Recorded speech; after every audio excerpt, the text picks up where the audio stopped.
Aile Çalışma Sosyal Hizmetler Bakanlığı yeni bir projeyle bu hafta gündeme bomba gibi yine düştü. On binlerce çalışan sigortalı bayanın 24 ay boyunca sürekli çalışması kaydıyla çocuklarını kreşe, gündüz bakım evlerine gönderen annelere her ay 100 euro yardım yapacağını açıkladı. Bu projenin maksadını da yine ardından açıkladı. Bu projenin maksadı da sözde aileyi bir arada tutmak, aileyi güçlendirmek için yapılmış bir proje, öne sürülmüş bir proje olduğu söylendi. Avrupa destekli bir proje ve fonu da tamamen Avrupa Birliği'ne ait bir proje.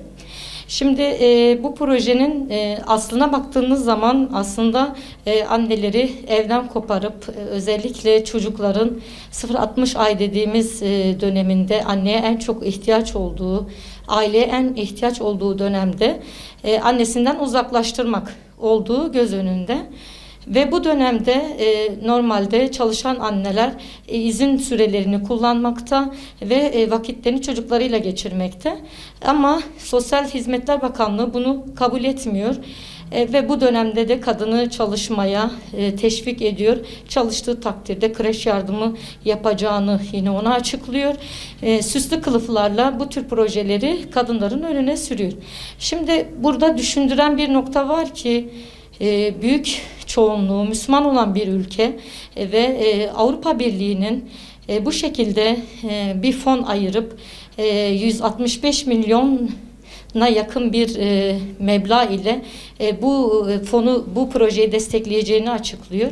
Şimdi biz diyoruz ki çocuklar annesiz büyümesin, şefkatten, merhametten uzak büyümesin, sevgisiz büyümesin.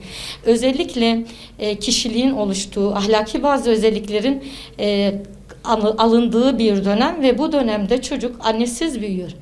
Çocuğa annesinden daha çok şefkatli davranacak hiçbir eğitimci yoktur.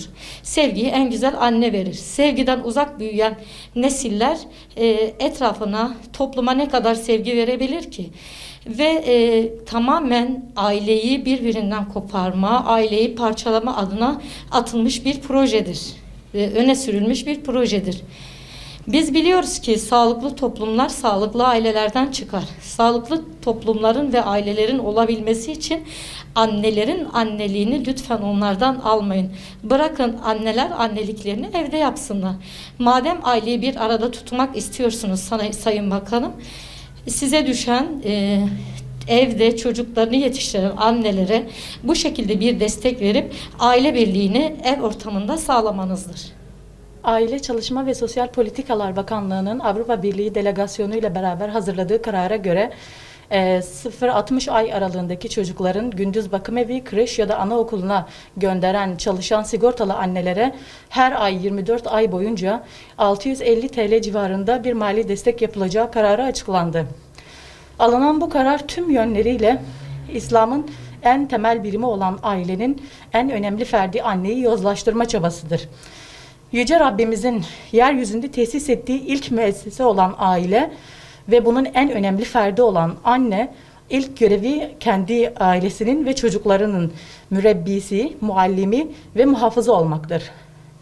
Anneden bunu bırakıp dışarı çıkmayı, anneliği bırakarak dışarı çıkmayı teşvik edilmesi aile birimini yok etmeye çalışan bir olaydır. Günümüzde suç oranlarının artmasında, özellikle de aile içi şiddetin artmasındaki en büyük etken şahısların ve fertlerin sağlıklı ve İslami sınırlar içerisinde büyüyememeleri, buna olanak sağlanamamasıdır. Zira Allah'ın kadın için biçtiği rolden daha güzel bir rol olabilir mi?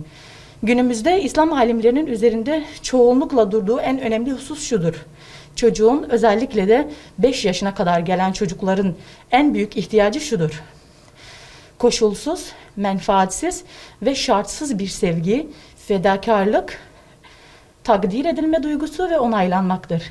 Bir çocuğa annesinden daha güzel bunu kim verebilir ki? O zaman yapılması gereken en anlamlı ve en doğru şey, çocuklarımızı anneleriyle beraber kalmaya teşvik etmek, anneleri buna teşvik etmek ve gerekirse bakanlığın buna mali bir destek vermesini sağlamaktır. Size soruyorum, ellerinden anneleri alınan çocukların kendisine, ailesine, toplumuna ve ülkesine faydalı bir birey olarak yetişmesi mümkün müdür? Bunun en uygun şekli insanların kendi aile ortamlarında İslami hassasiyetler çerçevesinde büyütülmesi ve topluma kazandırılmasıdır.